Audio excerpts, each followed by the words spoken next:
Hello बच्चों, सभी बच्चों को नमस्ते। और आज की जो क्लास है हिंदी की है। जैसा कि आप देख रहे हैं विषय हिंदी।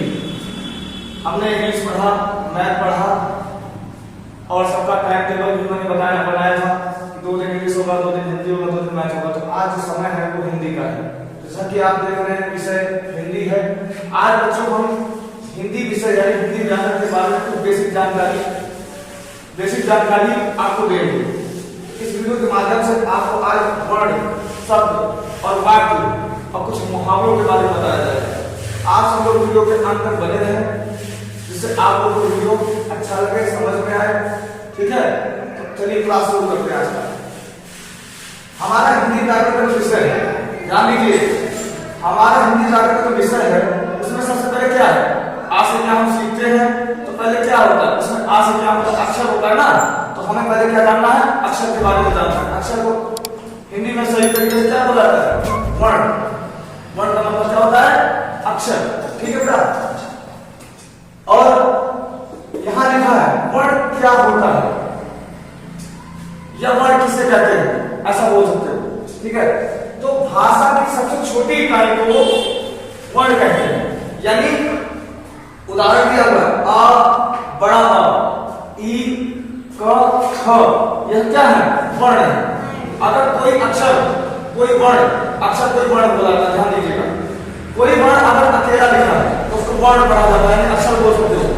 अगर कोई अक्षर दो लोग हैं, दो अक्षर आपस में है, तो क्या बनेगा, वो शब्द बन जाता है ना।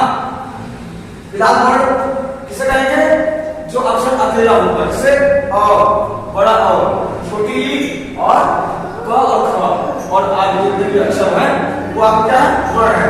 तो वर्ण की परिभाषा, भाषा की सबसे छोटी इकाई को वर्ण कहते हैं। क्यों, समझ में आया? अच्छा है। yes, उसके बाद उदाहरण आपको मैंने ये बताया है, आ बड़ा आ छोटी ई या और कोई अन्य अक्षर आप ले सकते हैं अगर आप पूछा हो। और एक सरल उपाय और है आपको वर्ण की परिभाषा देगी।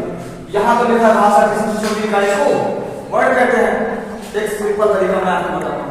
जब हम अपने मुंह से कुछ बोलते हैं, आप हमेशा कुछ ना कुछ बोलते हो ना, वो जब मैं बोल रहा हूं तो मैं कुछ बोल रहा हूं, तो उसमें से क्या अक्षर नहीं निकल रहा है। जैसे मैंने कहा राम, मैंने क्या कहा, राम कहा। अब राम में कितने अक्षर हैं, राम लिखा तो म। अब देखिए कौन सा अक्षर निकला था, राम बोला मैंने तो र निकला और म निकला।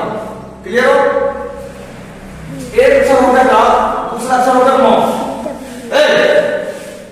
एक अक्षर हो गया र, एक अक्षर हो गया म। देखो बोलते समय 2 अक्षर निकला ना मुझसे, तो अलग अलग अक्षर। जब हम अपने मुंह से कुछ बोलते हैं और उनसे निकलने वाली छोटी छोटी ध्वनि, रा और मा निकला, छोटी छोटी ध्वनि निकलती है और इसके टुकड़े ना किए जा सकते हैं, वो क्या कहलाते हैं, वर्ण कहलाते हैं। समझे, ये है वर्ण की बहुत अच्छी परिभाषा।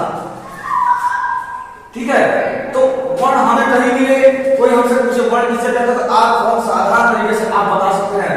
कितने बच्चों को वर्ण समझ में आएगा, हाथ बदल दिए। और चलिए ऑफलाइन जो बच्चे पढ़ाई कर रहे हैं उनको तो वर्ड समझ में आया है, हाथ काफी ऊपर है, यहाँ पे 12 बच्चे बैठे हुए हैं।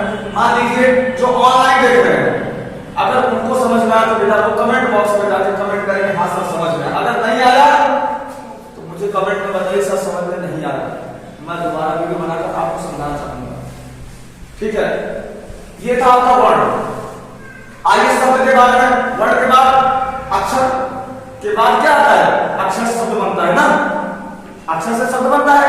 यानी मैंने कहा एग्जाम्पल है, ध्यान दीजिए, एग्जाम्पल क्या है, जैसे लिखा क और ख, वर्ण है। आप जब दोनों अक्षर को मिला ले, अगर 2 अक्षर किसी को मिला लीजिए, जैसे मान लीजिए ये क्या है, ग, और ये क्या है, म। ये भी वर्ण है और ये भी वर्ण है, और इसके बीच में क्या है, प्लस का चिन्ह है। यानी इनको दोनों को जब आपस में जोड़ा जाएगा क्या बनेगा, क म गम बना। देखिए उदाहरण ये बेटा, गा, दो अक्षर नहीं, 2 वर्णों को मिलाकर शब्द बनता है। मैंने यहां लिखाया भी है, देखिए लिखा है शब्द किसे कहते हैं, दो या दो से अधिक, ध्यान दीजिए, दो या दो से अधिक वर्णों के सही मेल को क्या कहते हैं, शब्द।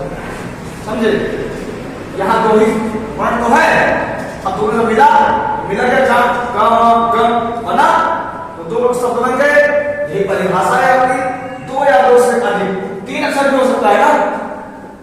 अगर मान लीजिए मैंने यहां लिख दिया पूरा शब्द ना लिख दिया, तो अब क्या होगा, गमन, है ना, गमन हो गया, तीन अक्षर मिल गए, तीन वर्ण आपस में मिलकर क्या बने, शब्द बन गए। वही परिभाषा है, दो या दो से अधिक वर्णों के सही मेल को क्या कहते हैं, शब्द कहते हैं।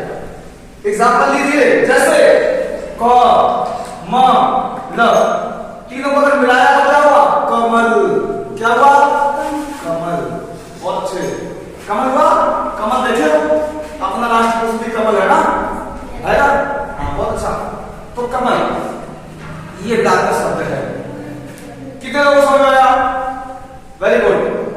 समझ में ना आए तो दोबारा पूछिए, ऑनलाइन वाले बच्चे कमेंट में पूछिए, ऑफलाइन वाले बच्चे सामने पूछिए, और किसी विषय में कोई समस्या अगर है तो कमेंट कीजिए और पूछिए, उस पर वीडियो बना के आपको दिया जाएगा। और बेटा वीडियो जो लोग देख रहे हैं लाइक करिए, सब्सक्राइब करिए, जिससे वीडियो बढ़े आप तक पहुंचे, ठीक है। मेरे चैनल पर बताएं तो चलिए, अक्षर हो गया, शब्द हो गया, उसके बाद दो काम हो गया, तीसरा कौन है, वाक्य। वेरी गुड, अक्षर से शब्द बना और शब्द से वाक्य बनेगा। कैसे बनेगा वो देखिए, वाक्य किसे कहते हैं, ठीक है। देखिए वाक्य हम किसे कहते हैं ये जानिए। शब्द देखे हो, ये शब्द है, एक शब्द मैं और ले लेता हूं, मान लीजिए राम, श्याम, ध्यान दीजिए, कमल हो गया, राम हो गया, श्याम हो गया।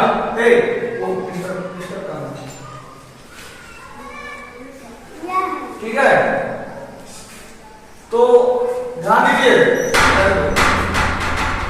क माला कमल राम श्याम, ये तीनों क्या है, अक्षर है, शब्द है या वाक्य है, मुझे बताओ, कौन बताएगा।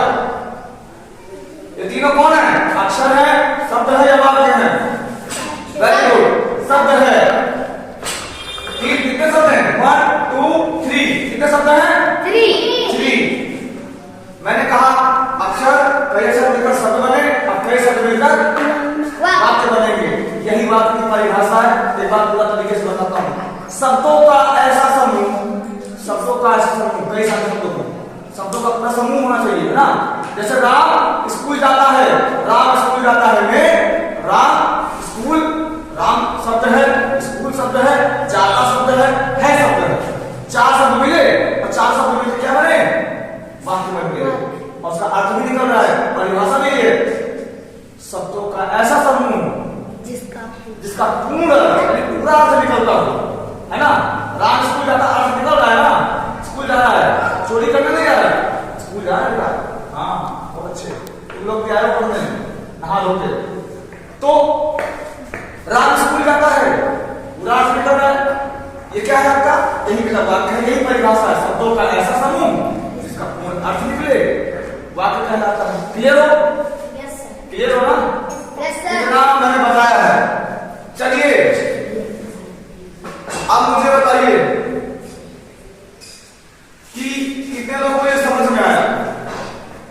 आज की क्लास में मैंने वर्ड बताया, शब्द बताया और वाक्य बताया। इसी के साथ आपकी ये क्लास आज विषय हिंदी समाप्त हुई, और कल हम एक नए वीडियो के साथ, नए चैप्टर के साथ, नई चीजों के साथ आप लोगों से फिर मुलाकात होगी। और जो बच्चे ऑनलाइन है